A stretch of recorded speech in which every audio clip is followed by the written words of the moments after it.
Assalamualaikum warahmatullahi wabarakatuh. Perkenalkan, saya Aisha Akila dengan NIM 2301115.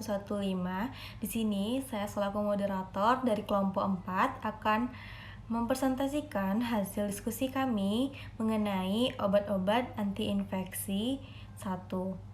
Sebelum itu, saya mengucapkan terima kasih kepada Ibu Apoteker Mira Febrina, Magister Sains, selaku dosen pengampu pada mata kuliah Farmakologi 2. Selanjutnya, saya akan memperkenalkan anggota kelompok 4. Yang pertama itu saya sendiri selaku moderator, Aisha Akila dengan NIM 2301115.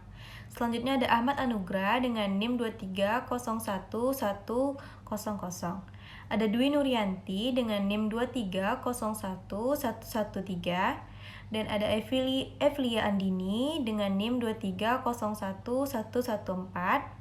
Ada Medina Eka Farah dengan NIM 2301127 dan Natasha Dea dengan NIM 2301129. Selanjutnya Siti Zahara Syam dengan NIM 2301141 dan yang terakhir itu ada Fania Fitri Yoselita dengan NIM 2301144. Baiklah, kita masuk ke materi yang pertama, yaitu obat antibiotik. Obat antibiotik merupakan senyawa yang dihasilkan oleh mikroorganisme, terutama fungi dan bakteri.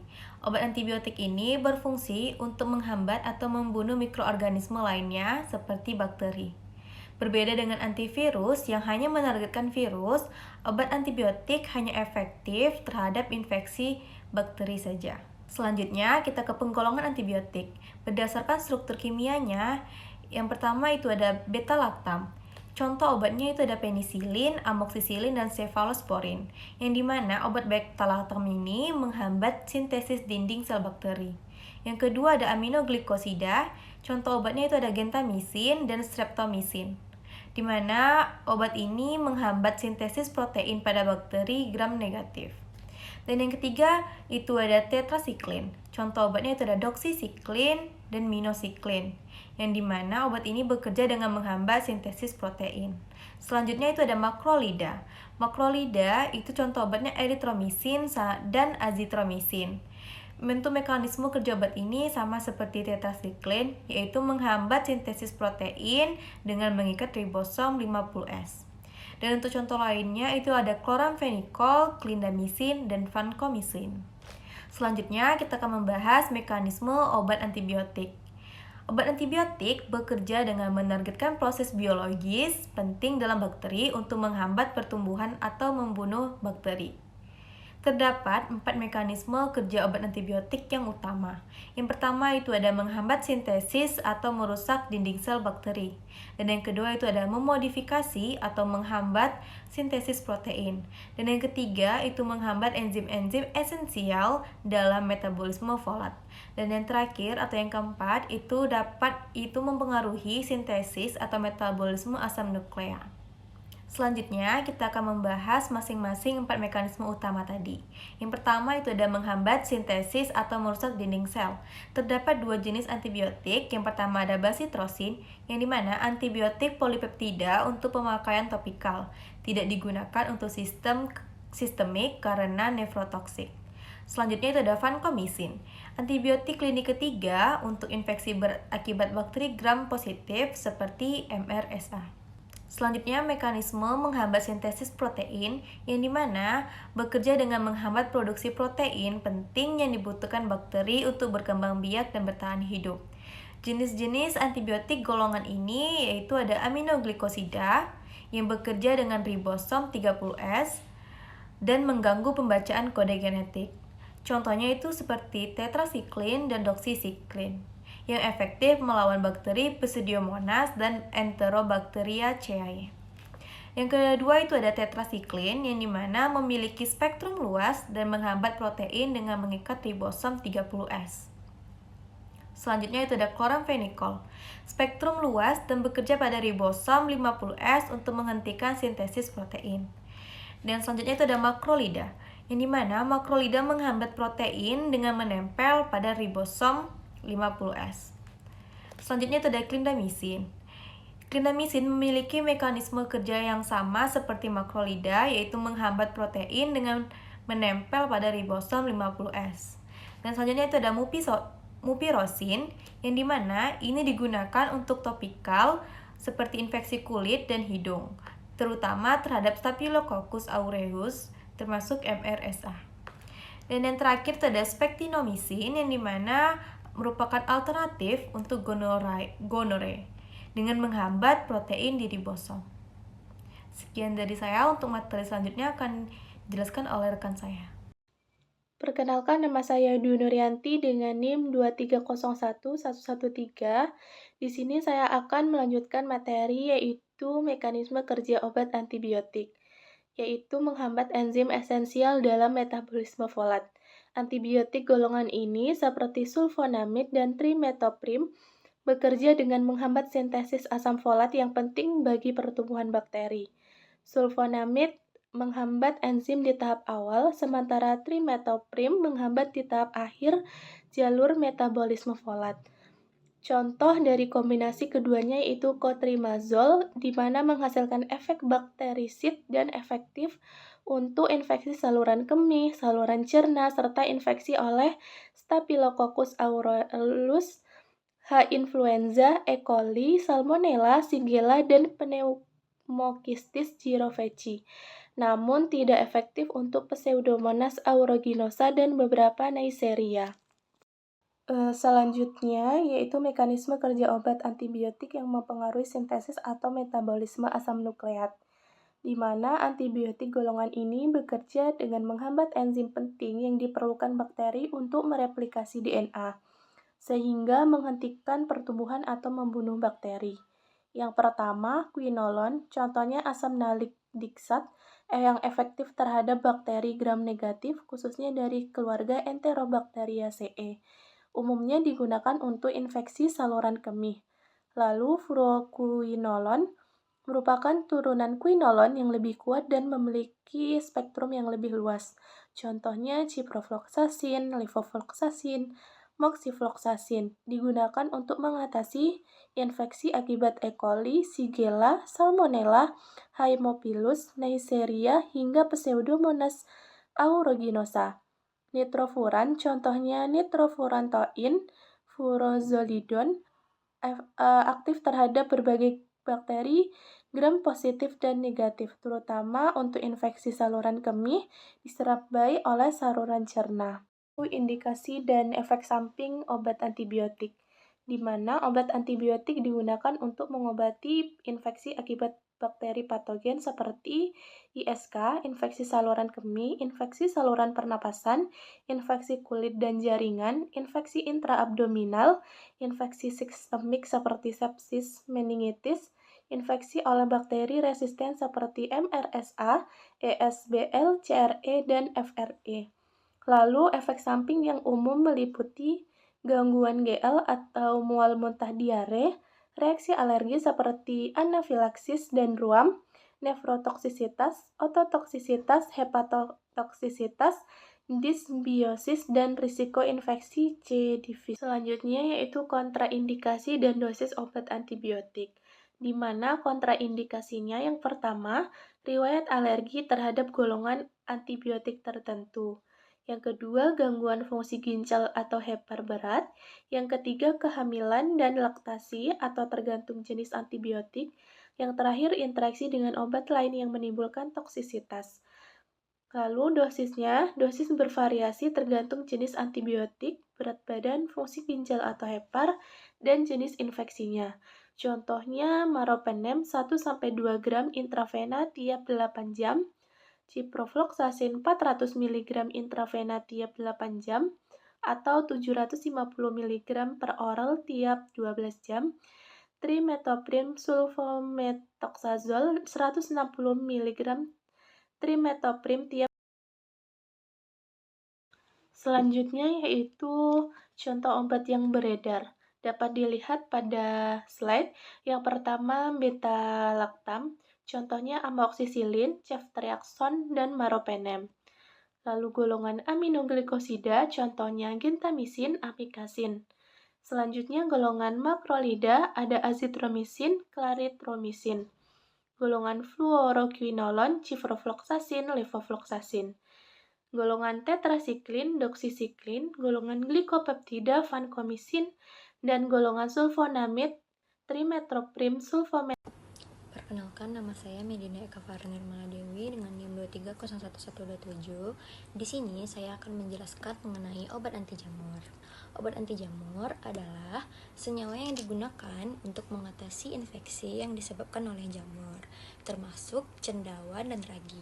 Infeksi ini bisa menyerang berbagai bagian tubuh seperti kulit, kuku, mulut, hingga organ dalam, terutama pada individu dengan daya tahan tubuh yang lemah.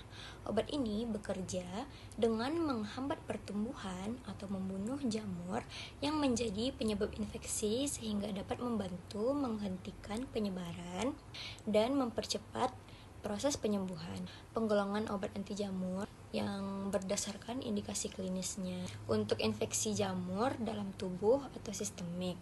Obat ini digunakan jika jamur menyerang organ dalam seperti paru-paru, darah, atau otak. Contohnya amfoterisin B, flusitosin, ketokonazol, fluconazol, miconazol, dan hidroksitilbamidin.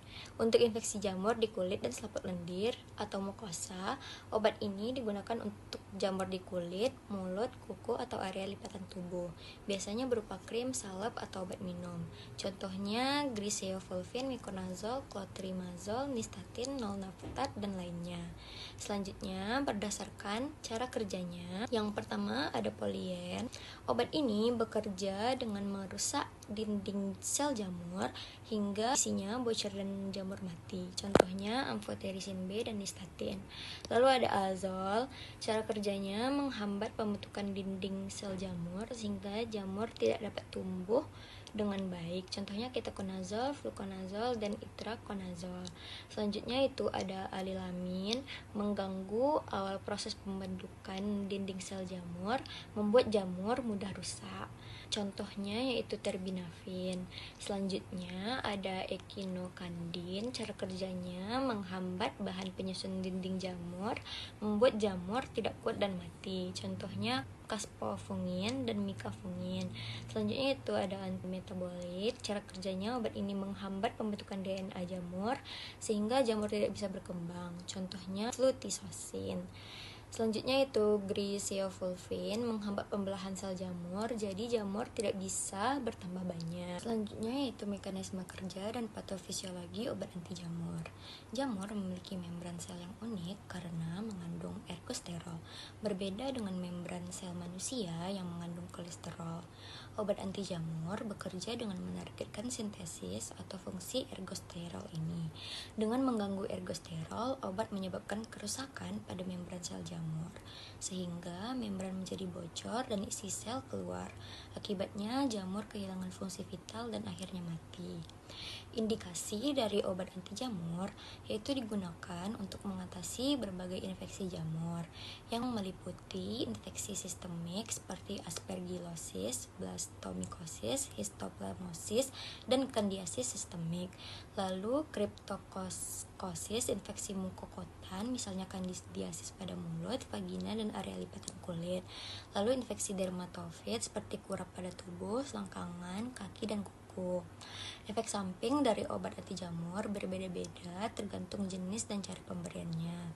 Antara lain, kerusakan hati atau hepatotoksisitosis sering terjadi pada obat golongan azol seperti ketokonazol, kerusakan ginjal atau nefrotoksisitas terutama pada amfoterin B, gangguan pencernaan seperti mual, muntah, dan diare, reaksi alergi seperti rum kulit, bahkan anafilaksis, gangguan darah seperti penurunan jumlah sel darah putih dan trombosit, terutama pada flusitosin. Kontraindikasi dari obat anti jamur tidak boleh digunakan pada kondisi alergi terhadap obat atau komponennya, gangguan fungsi hati yang berat, terutama untuk obat azol, wanita hamil, dan menyusui karena beberapa obat anti jamur dapat berbahaya bagi janin atau bayi.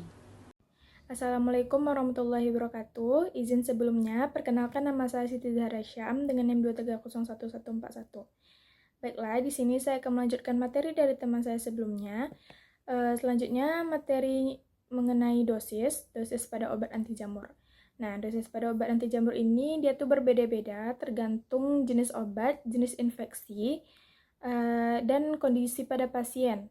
Adapun yang pertama itu ada ketoconazole, yaitu pada dosis 200-400 mg per hari secara oral, dan yang kedua ada fluconazole 150 mg dosis tunggal untuk infeksi vagina, 200-400 mg per hari untuk infeksi sistemik. Dan ada pun selanjutnya ada amphotericin B, itu pada dosis 0,25-1 mg per kilogram per hari secara intravena. Baik, selanjutnya ada pun contoh obat anti jamur yang beredar. Adapun yang pertama itu azol. Contoh obatnya itu ketoconazole, fluconazole, intraconazole, dan selanjutnya ada polyen. Polyen itu contohnya amphotericin B, dan nystatin. Selanjutnya ada alilamin, itu contoh obatnya terbinafin. Dan selanjutnya ada echinocandin, yaitu contoh obatnya micafungin.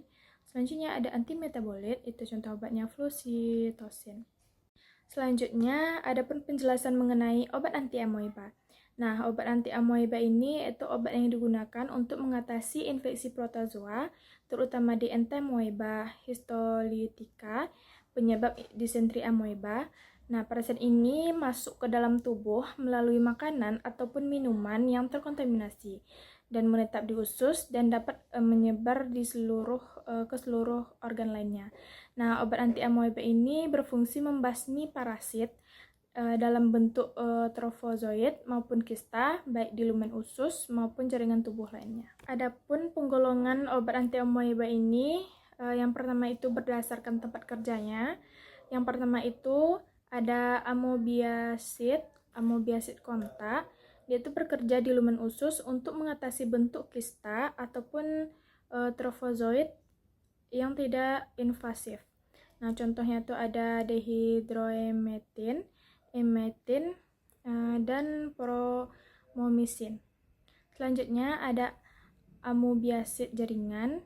Itu dia tuh bekerja di jaringan usus ataupun organ tubuh lainnya, misalnya di hati.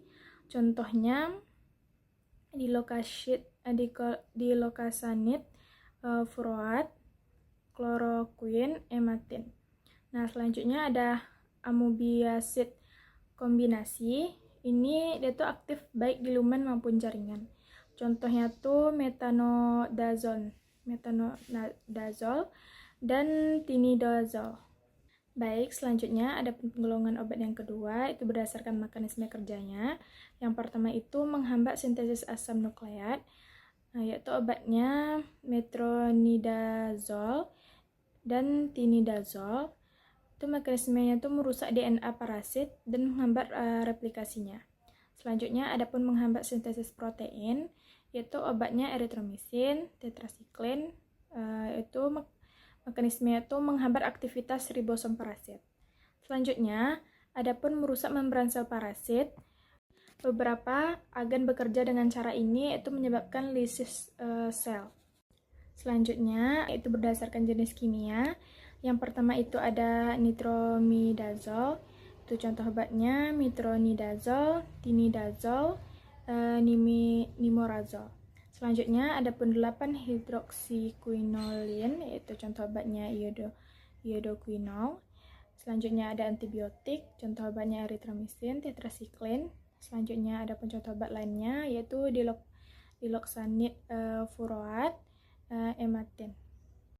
Selanjutnya, ada pun mekanisme kerja dari obat anti-amoeba ini. Yang pertama itu berdasarkan mekanisme kerja tergantung pada jenis obat. Nah, yang pertama obat metronidazole dan tinidazole, yaitu masuk ke dalam sel parasit dan diubah oleh enzim anaerob menjadi metabolit aktif.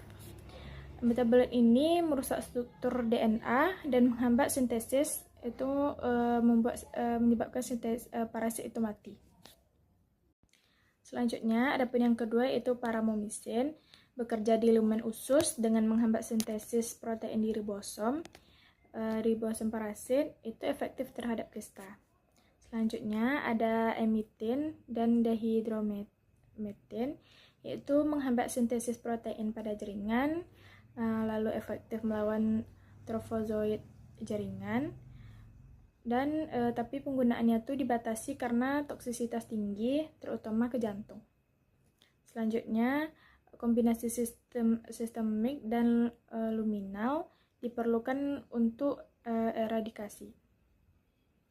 Itu menyeluruh, itu mengobati trofozoid invasif dan kista non gejala.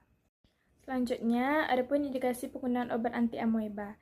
Nah, yang pertama itu ada amebiasis intestinal, itu diare berdarah, disentri amebik. Yang kedua ada amebiasis ekstraintestinal, itu abses hati, amebiasis hati. Yang ketiga ada infeksi protozoalannya seperti giardiasis, trichomoniasis, itu pada beberapa obat. Yang selanjutnya ada terapi eradikasi kista amoeba, itu pada pasien asimptomatik.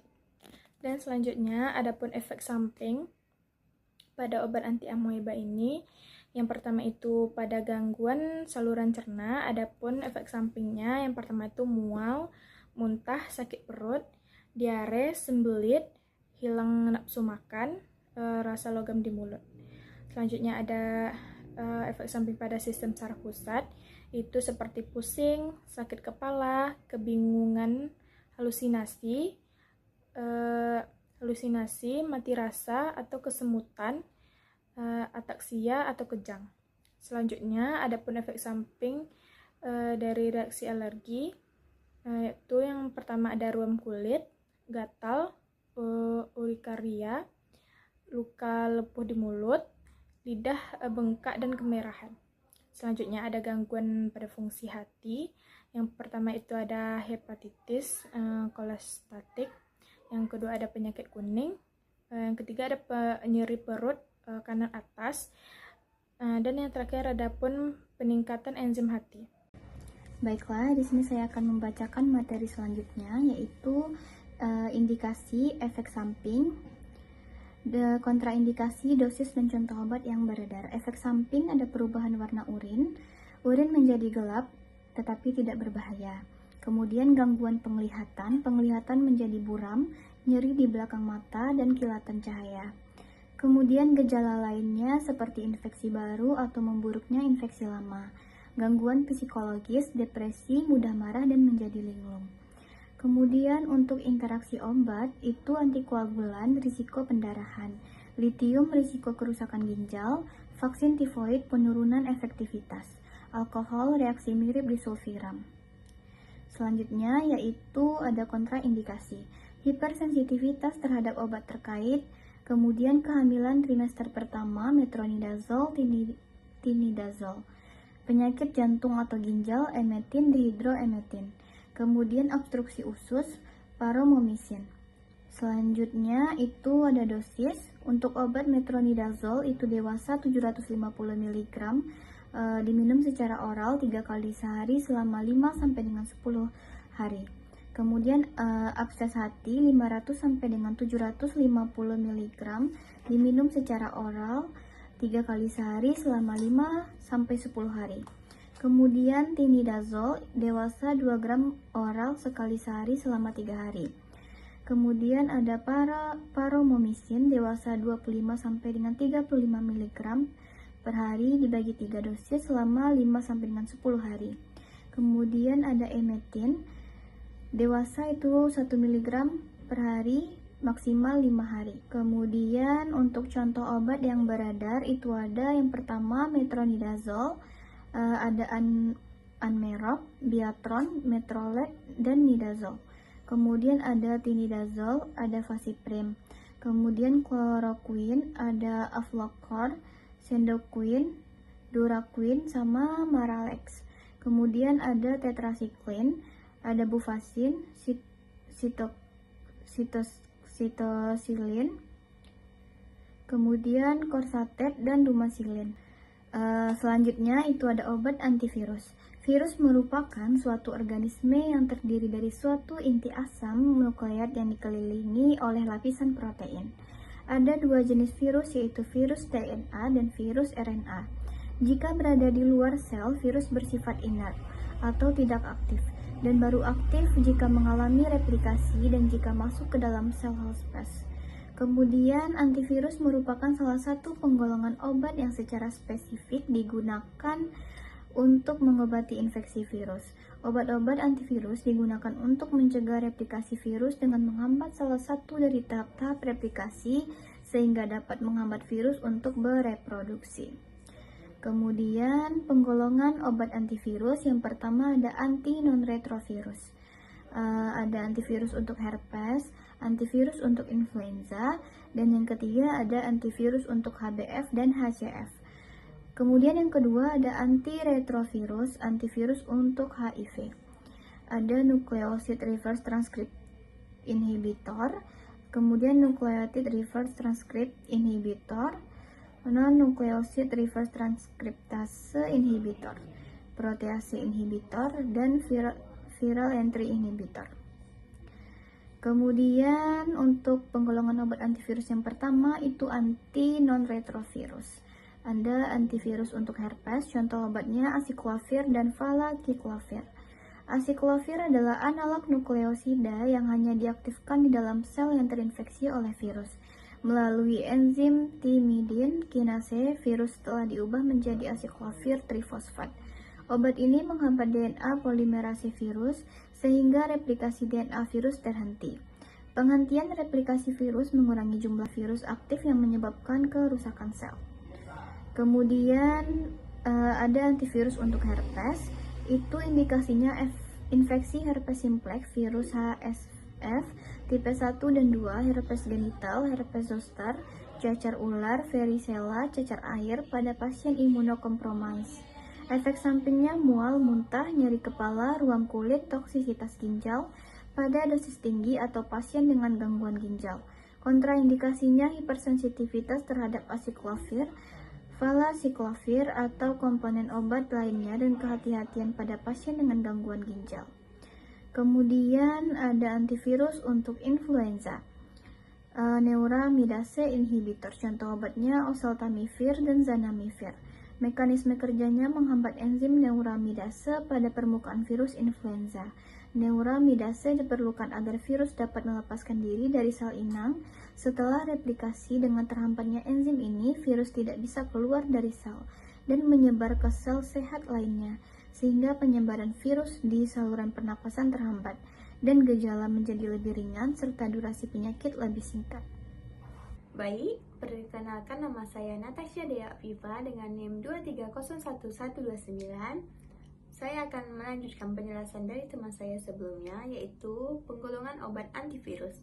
Yang pertama yaitu anti non-retrovirus, yaitu antivirus untuk influenza, di mana ada contohnya itu endonuklease inhibitor.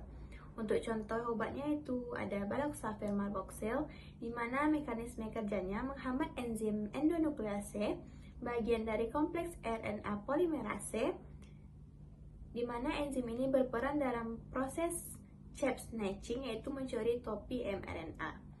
Lalu selanjutnya yaitu untuk indikasinya. Indikasi dari antivirus untuk influenza itu yaitu terapi influenza A dan B akut dalam 48 jam pertama gejala dan pencegahan influenza pada kontak erat. Lalu ada efek sampingnya di mana mual, muntah, sakit perut, bronkopasme terutama pada pasien asma, diare dan sakit kepala. Untuk kontraindikasinya yaitu hipersensitivitas terhadap komponen obat. Lalu ada zanamivir dikontraindikasikan pada pasien dengan riwayat penyakit paru obstruktif berat. Lalu golongannya yaitu ada antivirus untuk hepatitis B atau HBV, di mana contoh obatnya ada tenofovir dan entecavir. Dengan mekanisme kerja di dalam sel hati, obat ini diubah menjadi batu aktif. Lalu obat aktif ini akan menghambat enzim reverse transkriptase virus HBV, yaitu enzim yang mengubah virus RNA virus menjadi DNA, sehingga sintesis DNA virus terhenti, sehingga replikasi virus tidak dapat berlangsung. Lalu untuk indikasinya itu hepatitis B kronik dengan replikasi virus aktif. Efek sampingnya gangguan fungsi ginjal, penurunan kepadatan tulang, sakit kepala. Lalu ada kontraindikasinya, hipersensitivitas terhadap obat, dan gunakan hati-hati pada pasien dengan gangguan ginjal. Untuk obatnya itu ada contohnya itu tenofovir dan entecavir. Lalu untuk Contoh ketiga, golongannya yaitu antivirus untuk hepatitis C, di mana HIV, di mana bekerja dengan menghambat protein non-struktural penting dalam replikasi virus melalui 3 mekanisme, yaitu yang pertama ada inhibitor NS5B, contohnya sofosbuvir, lalu ada inhibitor NS5A, contohnya itu ledipasvir, lalu yang ketiga ada inhibitor NS3 atau 4A, contohnya simeprevir. Lalu untuk indikasinya sendiri, antivirus untuk hepatitis C ini indikasinya untuk infeksi hepatitis C kronis, tergantung kombinasi obat. Lalu ada efek sampingnya sakit kepala, kelelahan, gangguan tidur, dan mual. Untuk kontraindikasinya, hipersensitivitas terhadap kombinasi tertentu. Misalnya, sofosbuvir plus amiodaron dapat menyebabkan bradikardia berat dan hamil bila diberikan bersama ribavirin karena efek teratogenik. Lalu penggolongan obat yang kedua yaitu dari antiretrovirus, di mana yang pertama ada NRTI, nukleosid atau nucleotide reverse transkriptase inhibitor, di mana mekanisme kerjanya menghambat reverse transkriptase dengan menjadi analog nukleosida atau nukleotida sehingga menghentikan sintesis DNA virus. Untuk indikasinya itu terapi HIV atau AIDS atau bagian dari kombinasi ARV.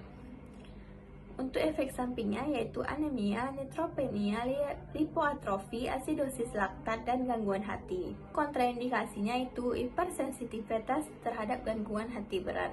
Lalu ada dosis umum. Untuk zidofudin itu 300 mg 2 kali sehari. Lalu ada lamivudin itu 150 mg 2 kali sehari. Untuk contoh obatnya yaitu ada zidofudin, lamivudin, tenofovir, dan M3-citabin. Lalu golongan yang kedua yaitu ada NNRTI, di mana non-nucleoside reverse transkriptase inhibitor, di mana mekanisme kerjanya mengikat langsung ke enzim reverse transkriptase sehingga mengubah bentuknya dan menghentikan fungsinya. Untuk indikasinya sendiri yaitu untuk HIV atau AIDS dengan kombinasi dengan ARV lain. Untuk efek sampingnya itu ada ruam kulit, hepatotoksisitas, insomnia, dan halusinasi. Sekian penjelasan dari saya, dilanjutkan oleh rekan saya. Izin Bu dan teman-teman semuanya, perkenalkan saya Fani Fitraselita dengan NIM 2301144. Di sini saya akan melanjutkan materi sebelumnya mengenai penggolongan obat antivirus, yaitu golongan antiretrovirus. Kontraindikasi dari NNRTI atau non-nucleoside reverse transkriptase inhibitors, yaitu alergi terhadap NNRTI dan gangguan hati berat. Contoh obatnya ada efavirenz, nevirapin, dan etravirin. Dosis umumnya untuk efavirenz ada 600 mg sekali sehari dan nevirapin 200 mg sehari untuk minggu pertama. Yang selanjutnya ada PI atau protease inhibitor. Mekanisme kerjanya dengan menghambat enzim protease sehingga mencegah pembentukan partikel virus yang matang dan infeksius. Indikasinya yaitu HIV, biasanya pada lini kedua atau pasien dengan resistensi. Efek sampingnya ada hiperglikemia, dislipidemia, lipodistrofi, batu ginjal, dan diare. Kontraindikasinya yaitu alergi terhadap PI dan interaksi obat berat misalnya dengan rifampicin. Contoh obatnya ada lopinavir atau ritonavir, atazanavir, dan darunavir. Dosis umumnya untuk lopinavir atau ritonavir yaitu 400 atau 100 mg 2 kali sehari. Yang selanjutnya ada INSTI atau integrase trend transfer inhibitor. Mekanisme bekerjanya dengan menghambat enzim integrase HIV sehingga mencegah DNA virus masuk ke genom sel manusia. Indikasinya yaitu HIV, terutama pada terapi awal karena potensinya tinggi dan efek sampingnya rendah. Efek sampingnya yaitu insomnia, sakit kepala, peningkatan berat badan, dan gangguan GI ringan. Untuk kontraindikasinya yaitu hipersensitivitas. Contoh obatnya ada dolutegravir, raltegravir, dan bictegravir. Dosis umumnya untuk dolutegravir ini 50 mg sekali sehari dan untuk raltegravir 400 mg 2 kali sehari. Yang terakhir yaitu viral entry inhibitor. Mekanisme kerjanya dengan mencegah peleburan fusi antara membran HIV dan sel CD4+. Indikasinya untuk HIV yang resisten terhadap ARV lain. Efek sampingnya yaitu reaksi di tempat suntikan dan infeksi sekunder. Kontraindikasinya yaitu alergi terhadap enfuvirtide dan contoh obatnya yaitu enfuvirtide. Dosis umumnya 90 mg secara subkutan 2 kali sehari. Izin Bu, perkenalkan nama saya Ahmad Anugrah dengan NIM 2301100. Izin Bu, izin menyampaikan kesimpulan untuk materi kali ini. Kesimpulannya itu adalah obat anti-infeksi terbagi menjadi jenis patogen penyebab seperti bakteri, jamur, protozoa, dan virus. Untuk memberikan terapi yang lebih tepat sasaran, antibiotik menghambat proses penting dalam sel bakteri, anti jamur merusak membran sel jamur, anti muba merusak DNA parasit, dan antivirus menghambat replikasi virus. Setiap golongan memiliki indikasi efek samping, kontraindikasi, dan dosis yang berbeda sesuai kondisi klinis. Contoh obat yang sering digunakan itu meliputi amoxicillin, fluconazole, metronidazole, dan oseltamivir. Sekian presentasi dari kelompok kami mengenai obat-obatan anti-infeksi. Lebih kurang kami mohon maaf. Wassalamualaikum warahmatullahi wabarakatuh.